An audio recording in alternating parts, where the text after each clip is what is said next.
Hello everyone, this is Jubair Jami from Mechanical Engineering Department and I'm from batch 19 having role 174. Okay, so in today's tutorial or in today's video I will show you how to do speech recognition using ROS, and we'll be using a package inside ROS which is named ROS Vosk.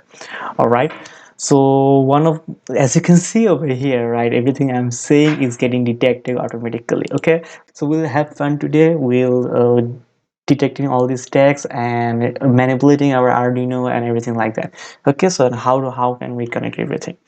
All right, so one of your questions might be like, why are we using ROS? Okay, instead of using some form of, let's say, a Python script that's connected to a serial port, why are we using ROS? It's kind of an overkill, right?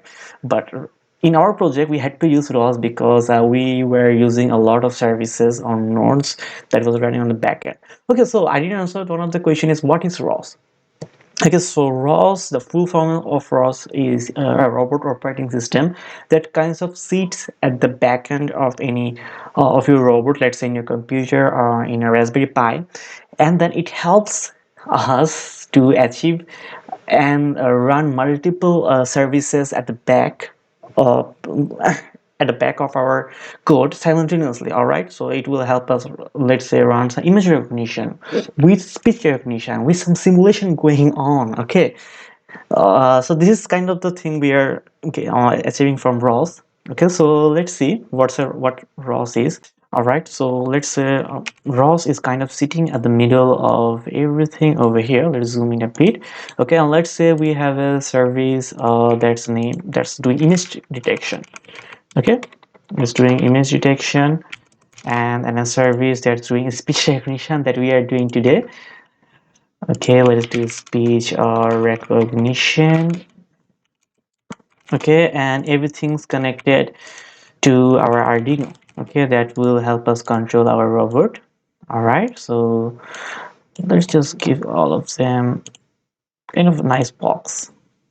Okay, so let's say we want to activate an alarm when our image detection, let's say, detects a fire. All right, or with speech recognition, let's say I want to work forward or work backward with our robot, right? So how do we do that, and how do we, so what happens is, let's say we have this image detection. Let's say it detected some fire. It will send its data to our ROS. Okay, at the ROS that's sitting at the middle of everything, and ROS will store the data, and what Arduino will do is take that data from the ROS.